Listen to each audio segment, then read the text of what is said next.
Autism is a huge spectrum, where someone is non-verbal to someone who is highly functioning. As you've grown as a person, you've decided that your autism doesn't necessarily define you. One of the songs that we play is called Hush, and it's all about compassion and empathy.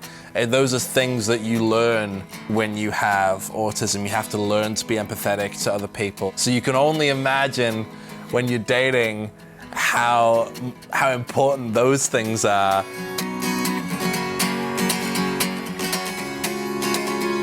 Hi, I'm Ethan. My name's Saul. I'm Jamie. And we're Favourite Kid. He's walking around looking for his inspiration. He finds a new one every day.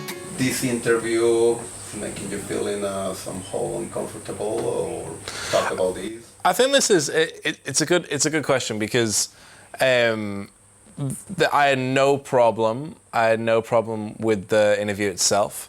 I had no problem with talking about it. But with having the furniture moved around, that is in the back of my mind, just kind of like just scratching that I'm gonna have to move it all back. I'm so used to talking about having autism and being on the spectrum, but when we moved the stuff for the interview, I do like to have things happen as my expectations see them. He knows that furniture has to be moved, so out of all the furniture in the house, which one would make him the least uncomfortable? The average person would be able to just be like, oh yeah, we'll move these chairs, we'll move all this, and it'll be fine.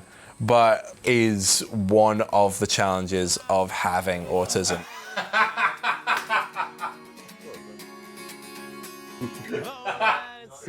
Yes, I'm moving it back.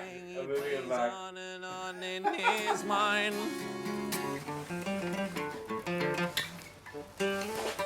Dating for me is a challenge. Human connection right at the start when you have autism, it doesn't come as naturally.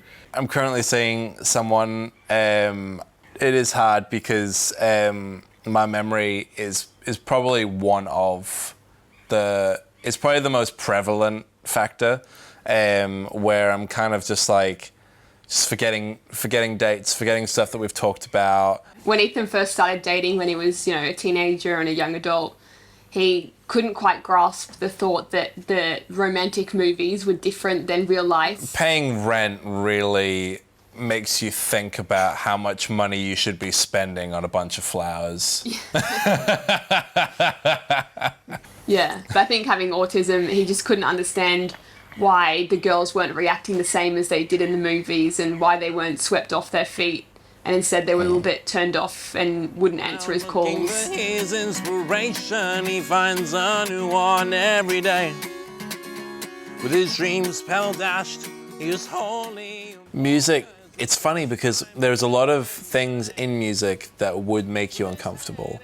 Like you said, the crowds, the bright lights, the noise, all of those things, they do kind of add up to be a recipe for disaster for someone on the spectrum. But when the music starts, it just kind of washes away, and it's just extremely therapeutic. And I found that writing music was just like self-therapy.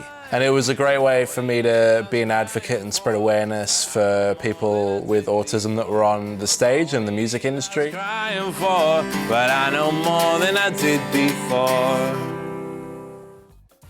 Hi everyone, I'm Cooper, one of the hosts of AbiliTV, a program full of inspiring stories and incredible talents, all brought to you by a dedicated team of individuals with disabilities. If you like our content, hit that subscribe button and click the notification bell so you're the first to know when a video gets uploaded.